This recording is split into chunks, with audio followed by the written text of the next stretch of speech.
வணக்கம் முத்துக்குமரன். வணக்கம் வணக்கம். So big boss Tamil season 8 title வெற்றி பெற்ற முத்துக்குமரன் அவர்களுக்கு எங்கள் மனமார்ந்த வாழ்த்துக்கள். நான் எல்லாருக்கும் பெரிய நன்றி சொல்ல கடமைப்பட்டிருக்கேன். முதல்ல மன்னிக்கணும், ஒரு 6-7 நிமிடம் தாமதமாக அந்த லைவ் தொடங்கிறதுக்கு காரணமானதுக்கு முதல்ல நன்றி. முதல்ல சாரி. அப்புறம் எல்லாருக்கும் நன்றி. நன்றி சொல்கிறது எப்படின்னு நானும் 2-3 நாளாக யோசிக்கிறேன். எப்படி சொன்னாலும் நன்றிங்கிற வார்த்தை நன்றியில தான் முடியுது. வேறு என்ன சொல்கிறதுன்னு தெரியல. அதனால் மறுபடியும் ரொம்ப நன்றி நன்றி. ஸோ வெளியே வந்த பிறகு ரெஸ்பான்ஸ் எப்படி இருக்கு? ஒரு கனவு மாதிரி இருக்கு, பெருங்கனவு மாதிரி இருக்கு. எல்லாருமே இப்போ நீங்கள் பார்த்துருப்பீங்க, உள்ளே அம்மா என் பிள்ளை புத்திசாலியாக இருக்கு அப்படின்னு சொல்கிறப்ப அதை பார்க்குறப்ப எனக்கு ஆச்சரியம் இல்லை. ஏன்னா இப்போ எங்கள் அம்மா சொல்கிறதுக்கு முன்னாடி ஒரு வாரம் தெளிவாக சொல்லியிருப்பாங்க, காக்கைக்கு தன் குஞ்சும் பொன் குஞ்சு அப்படின்னு இருப்பாங்க. அப்படி அம்மா ஒரு பிள்ளைய உச்சி முகர்றது இயல்பு. ஆனால் வெளில பார்த்தா எல்லாரும் அதே மாதிரி உச்சி முகர்றாங்க.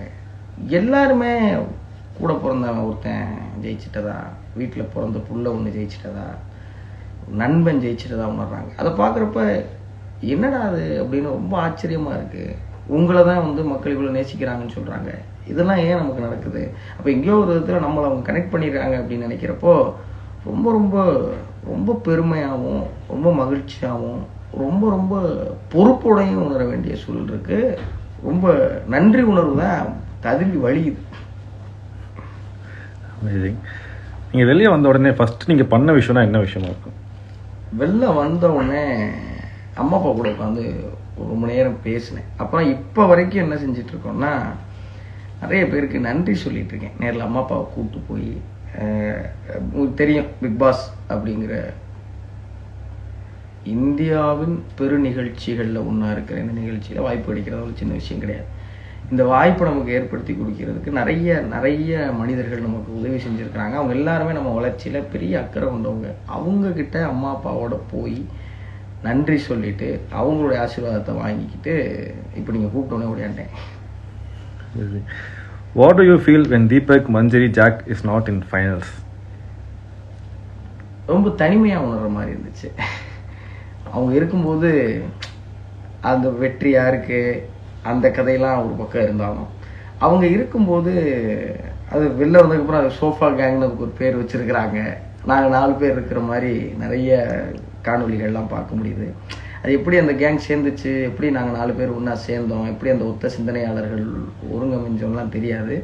ஆனால் அவங்கெல்லாம் இருக்கும்போது அது ஏதோ எங்களுக்கு, ஏன்னா பிக் பாஸில் உங்களுக்கு பல்வேறு அழுத்தம் இருக்கும். அதுக்கு நடுவில் நாங்கள் 4 பேர் இருக்கும்போது நாங்கள் ரொம்ப இயல்பாக இருந்தோம். அவங்கெல்லாம் போனதுக்கப்புறம் ரொம்ப தனிமையாக இருந்த மாதிரி, ஏதோ ஒரு போர்க்களத்தில் சக வீரர்கள் வேறு வேறு களத்துக்கு போயிட்டு நம்மளை ஒரு களத்தில் நிப்பாட்டி விட்டு போன ஒரு தனிமை இருந்துச்சு. ஜாக்கை நீங்கள் எவ்வளோ மிஸ் பண்ணீங்க? ரொம்ப. ஏன்னா ஒரு டிசர்விங்கான ஒரு ஆள். ஏன்னா நான் எப்பயும் சொல்லுவேன், நான் முதல் நாள்லேருந்து இந்த விளையாட்டை நான் ரொம்ப சீரியஸாக விளையாட ஆரம்பிச்சிட்டேன் அப்படின்னு. ஜாக்லின் முதல் நிமிடத்துலேருந்து தொடங்குறாங்க. அதனால் ஜாக்லின் மேலே ஒரு பெரிய மதிப்பும் மரியாதையும் இருக்குது. அவங்க கடைசியாக போகும்போதுமே பயந்து போய் ஒளிஞ்சிக்கிட்டு அல்லது சாமர்த்தியமாக இருந்துட்டு போகாமல் கடைசியிலையும் தன்னோட பயத்தை உடைச்சி ஒரு பெரிய முடிவெடுத்து போனப்போ இன்னும் ஜாக்லின் மேலே இருக்கிற மதிப்பு கூடிச்சு. ஆனால் அவங்க ஃபினாலே வரைக்கும் வரலையே அப்படிங்கிற அந்த வருத்தம் நிறையவே இருந்தது, எல்லாருக்குமே இருந்தது. அது வெளியில் பார்க்கும்போது மக்களுக்கும் இருந்திருக்குன்னு நினைக்கிறப்ப பரவாயில்ல, அவங்களுடைய உழைப்புக்கான உழைச்சதுக்கு என்ன கிடைக்குமோ அதை மக்கள் கொடுத்துருக்காங்கிற நிம்மதி இருந்தது. உங்களுக்கு டைட்டில் வின்னர் ஆன தருணம் எப்படி இருந்துச்சு? இப்படிதான் இருந்தது, என்னன்னு சொல்ல தெரியல. அது எல்லாரும் சேர்ந்து ஜெயிச்சிருக்கிறாங்கன்னு தோணுச்சு. எல்லாரும் சேர்ந்து ஜெயிக்க வச்சிருக்கிறாங்க அப்படி தோணலை, எல்லாரும் சேர்ந்து ஜெயிச்சிருக்கிறாங்க. ஏன்னா வெளில பார்க்கும்போது முத்துக்குமரன் அப்படிங்கிற ஒருத்தன் ஜெயிக்கணும் அப்படிங்கிறத எல்லாரும் எப்படி எடுத்துட்டாங்கன்னா, அவங்க உங்களுடைய வெற்றியாக அதை நினைக்கிறாங்க. எல்லாருமே நம்ம பையன் ஜெயிக்கணும் அப்படிங்கிறத அவங்க உங்களுடைய வெற்றியாக எடுத்துட்டாங்க. அப்போ எல்லாரும் சேர்ந்து ஜெயிச்சிருக்காங்க. வெளில பார்க்குறப்போ என்னென்னமோ போராட்டங்கள் நடந்திருக்கு, என்னென்னமோ சண்டை நடந்திருக்கு. நான் உள்ளே போட்ட சண்டையை விட வெளியில் போட்ட சண்டையெல்லாம் பெரும் பெரும் சண்டையாக இருக்குது. அது எப்படி இருந்துச்சுன்னா, அந்த நேரத்தில் அது ஒரு நிசப்தமாக இருந்துச்சு. இது உண்மையா பொய்யா, இது கனவா அப்படிங்கிறத இன்னுமே எனக்கு இது கனவு தானா, நம்ம உண்மையிலே நிஜ வாழ்க்கையில இருக்கோமாங்கிற சந்தேகம் இருக்குது.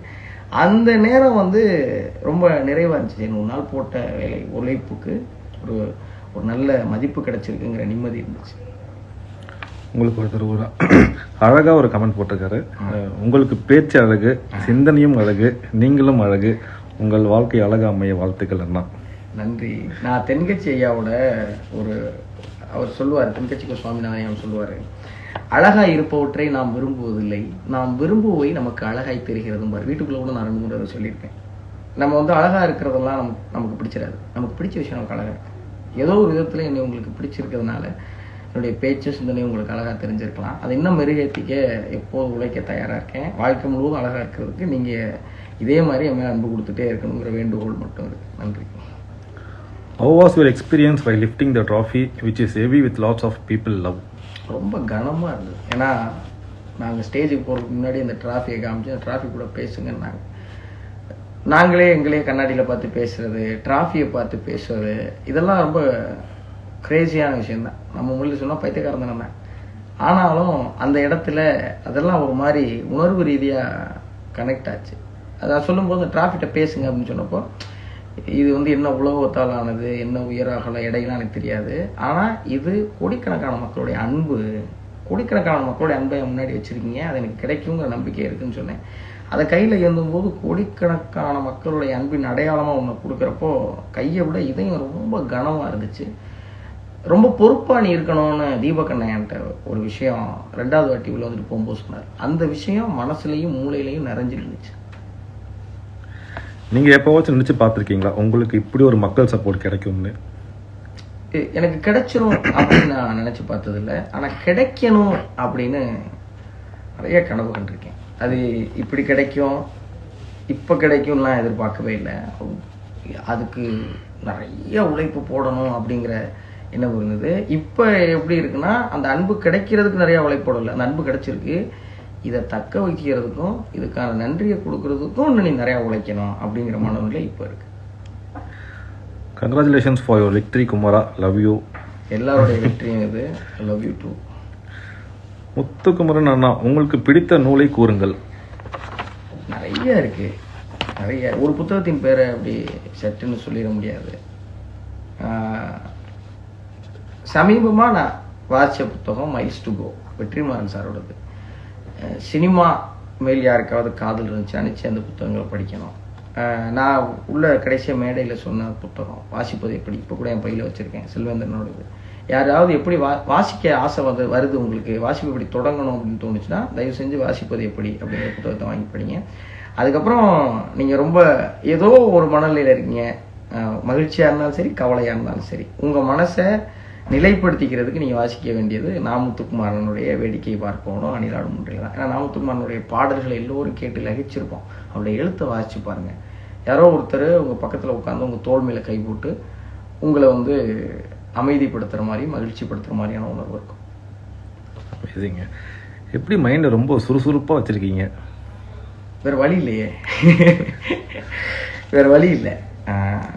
ஏன்னா இலக்கு, கடமை, பொறுப்பு எல்லாம் ரொம்ப அதிகம்.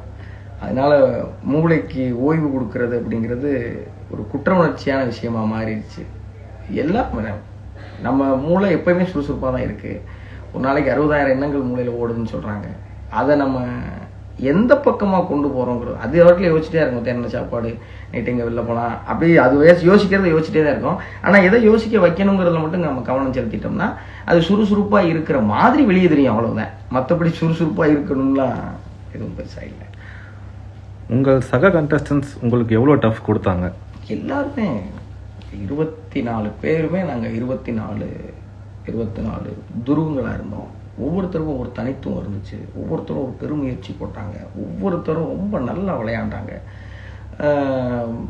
யார்கிட்டையும் பெரிய வன்மம் இல்லை. ஒரு சில நேரங்களில் யாருக்காவது யார் மேலே கோவம் வரலாம், சங்கடம் வரலாம், வருத்தம் வரலாம். உடனே மாதிரி நாங்கள் நண்பர்களாக இருந்தோம். இந்த 8வது சீசனுடைய பெரிய பலமாக நான் அதை தான் பார்க்குறேன்.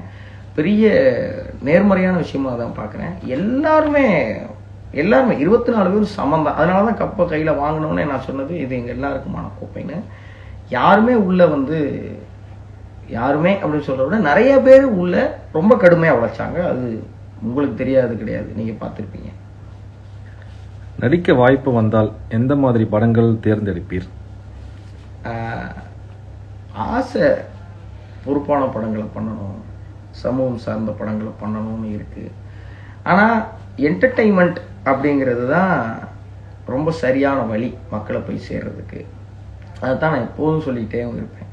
பிக் பாஸுக்கு முன்னாடி வரைக்கும் கொஞ்சம் பேருக்கு சமூக ஊடகத்தில் தெரியும். சமூகத்தில் நடக்கிற அறமில்லாத நிகழ்வுகளை, நீதி இல்லாத விஷயங்களை பற்றி பேசி அதுக்கு குரல் இருக்கிற ஒரு குட்டி பையனாக தான் அடையாளம் இருந்திருக்கு. முத்துக்குமரனுக்கு ஒரு ஃபன்னான சைடு இருக்குது. வெளில வந்து முத்துக்குமரன் போட்ட கவுண்டர்லாம் வீடியோ போட பார்க்குறோம், நம்ம போட்ட கவுண்டர் ரசிக்கிறதாங்களா ஐயோ அப்படிங்கிற மாதிரி சங்கூச்சமாக இருக்கிற அளவுக்கு என்டர்டெயின்மெண்ட் அதுவும் கை கொடுத்துச்சு. அதனால் என்டர்டெய்னிங்காக மகிழ்ச்சியாக நிறையா விஷயங்களை கொண்டு போய் சேர்க்குற வாய்ப்புகள் கிடைக்கும்னு நினைக்கிறேன். உள்ளே சொன்னது தான், வெற்றிமாறன் சார் மாதிரியான நிறைய இயக்குநர்கள் இருக்கிறாங்க. நான் ஒரு உதாரணத்துக்காக சார் சொல்கிறேன்.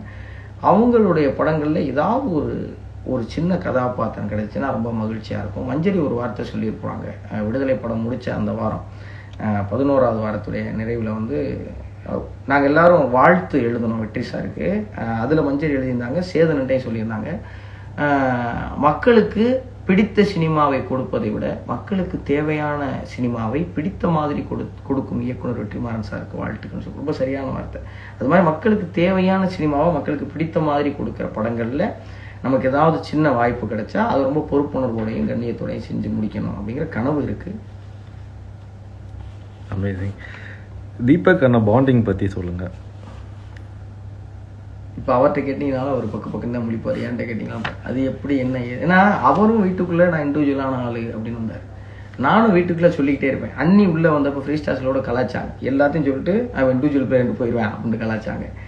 அது எப்படி ஆயிடுச்சுன்னா அவர் இண்டிவிஜுவலாக விளையாண்டார், நான் இண்டிவிஜுவலாக விளையாடு. கடைசி ஆயிடுச்சு நாங்கள் 2 பேரும் சேர்ந்து ஒரு இண்டிவிஜுவலாக மாறிட்டோம். அது எப்படி நடந்துச்சு, ஏன் நடந்துச்சுலாம் தெரியல. ஆனால் கடைசியாக ஒருவேளை இது காரணமாக இருக்குமோ அப்படின்னு தோணுச்சு. என்னென்னா 26 வயசுல தீபக் முத்துக்குமரனாக இருந்திருக்கணும், 45 வயசுல முத்துக்குமரன் தீபக்காக இருப்பேன். அதனால அந்த மனோநிலையும் அந்த சிந்தனையும் ஒத்து போச்சு. ஒத்த சிந்தனையாளர்கள் ஒன்று சேர்வதை விட இந்த உலகில் பெரும் சுகம் எதுவும் இல்லைன்னு வாச்சிருக்கேன். நீங்கள் உலகத்தில் எது சுகம் கொடுக்கும்னா எல்லாரும் எதுவும் சொல்லுவாங்க, அது இல்லை. சேம் ஐடியாலஜி இருக்கிற பீப்புள் சேர்றது இருக்குல்ல, அது கொடுக்குற மகிழ்ச்சி எதுவுமே கொடுக்காது. அதை தான் நானும் தீபக்கண்ணனும் வீட்டுக்குள்ளே அனுபவித்தோம். அதுதான் அந்த பாண்டுக்கான காரணமாக இருக்கும்னு நினைக்கிறேன். நீங்கள் சவுண்டு கூட நிற்கும் போது என்ன ஃபீல் பண்ணீங்க? சவுண்டுக்கு தூக்கிடுவாங்களோன்னு ஃபீல் பண்ணேன். ஏன்னா சவுண்டு வந்து நான் சொல்லிக்கிட்டு இருக்கேன், உழைப்பு நாங்கள் உழைச்சி 106 நாள் உழைச்சோம் அப்படின்னு. ஆனால் பிக் பாஸ் அப்படிங்கிறது அது ஒரு என்டர்டெயின்மெண்ட் நிகழ்ச்சி, ஒரு ரியாலிட்டி ஷோ. அங்கே வந்து மூஞ்சியை முறைச்சி வச்சுக்கிட்டு ஆய்வுன்னு கத்திக்கிட்டு பேசுகிற ஒரு ஆளை மட்டும் பிடிக்குமானா அது எந்த அளவுக்கு பிடிக்குமோ அதே அளவுக்கு ரொம்ப லைட் ஹார்ட்டடாக ஜாலியாக க்யூட்டாக இருக்கிறவங்களையும் மக்களுக்கு பிடிக்கும். அதுதானே இயல்பு, அதுதானே இயல்பு வாழ்க்கை. அதனால அந்த டாப் 8ல் இருக்கிற 8 பேருமே டிசர்விங். நாங்கள் நிறைய பேசினோம், 8 பேருக்கும் 8 தனித்துவம் இருக்குது அப்படின்னு. அப்படி பார்க்குறப்போ சவுண்டு கை தூக்கியிருந்தா கூட ஆச்சரியப்படுறதுக்கோ அல்லது என்ன இப்படி ஆயிடுச்சு அப்படின்னு வருத்தப்படுறதுக்கோ எந்த விதமான வேலையும் கிடையாது. அதனால் நானாக சவுண்டாக ஒருவேளை சவுண்டுக்கு தூக்கிடுவாங்க அப்படிங்கிற எண்ணம் அப்போ இருந்துச்சு நிஜமா. நீங்கள் யாரை எக்ஸ்பெக்ட் பண்ணீங்க ஃபைனல் ஸ்டேஜில் நிற்பாங்கன்ட்டு? யாரோ ஒருத்தர் தான் சொல்லணும். நான் முதல் நாள்லேருந்து ஜாக்லின் இருப்பாங்க அப்படின்னு யோசித்தேன். அதை நிறைய இடத்துல பதிவு பண்ணியிருக்கேன். ஆனால் மஞ்சரி வரணுங்கிற ஆசை இருந்துச்சு. தீபகனை ஜெயிக்கணுங்கிற ஆசை ஒரு கட்டத்தில் வந்துருச்சு. How to develop Tamil knowledge அப்படின்னு கேட்டிருக்காங்க. இந்த ஒரு சின்ன பயிற்சி தான். தமிழறிவை எப்படி வளர்த்துக்கணும் அப்படின்னு நீங்கள் கேட்டிங்கன்னா அதுதான் உங்களுடைய முதல் படி. உங்கள் தமிழ் ஸ்பீச் எக்ஸலண்ட் அப்படிம்பாங்க. அது கேட்கும்போது நமக்கு அவங்க இந்த சொல்கிறதுக்கு சங்கடமாக இருக்கும். தமிழ் பேச்சு நல்லா இருக்குது, நீங்கள் விரும்புகிறது ரொம்ப மகிழ்ச்சியாக இருக்குது, அது நீங்கள் தமிழில் வாழ்த்து சொன்னீங்கன்னா எனக்கு இன்னும் மகிழ்ச்சியாக இருக்குமே அப்படின்னு அவங்களுக்கு சொல்ல ஒரு சின்ன தயக்கம் இருக்கும். நான் என் பிள்ளைய தமிழ் தான் படிக்க வைக்கணும்னு விரும்புகிறேன் அப்படின்னு நான் மட்டும் சொல்லுவாங்க. அங்கேருந்து மம்மின்னு குழந்தை ஓடி வரும், அந்த குழந்தை அம்மான்னு சொல்லாதான் ரொம்ப ஆசையாக இருக்கும். அதனால சின்ன முயற்சி தான். இப்படி ஆரம்பிங்க. இன்னையிலேருந்து உங்கள் அலைபேசி எடுக்கிறீங்கன்னா ஹலோ சொல்லாமல் வணக்கம் சொல்லுங்கள். நான் ஒரு பிக் பாஸுக்கு முன்னாடி வரைக்கும் பெருவாரியாக ஆங்கில சொற்களை முழுவதுமாக தவிர்த்துட்டு முழுவதுமாக தமிழுக்கு வந்துட்டேன். அது ஒரு கட்டத்தில் எனக்கு பிடிச்சிருந்துச்சு. சில நேரங்களில் மற்றவங்க புரிஞ்சுக்கிறதுக்கும் சிரமமாக இருந்துச்சு. தமிழ் அறிவை நீங்கள் வளர்த்துக்கணும்னா நீங்கள் செய்ய வேண்டியதுன்னா தமிழை நேசிக்கணும், தமிழை காதலிக்கணும். காதலிக்காக நிறைய சிரமப்படுவோம்ல, அதே தான். ஃபேன்ஸ் மீட் எப்போ வைப்பீங்க? ஃபேன்ஸுங்கிற வார்த்தையே எனக்கு ரொம்ப சங்கூச்சமாக இருக்குது.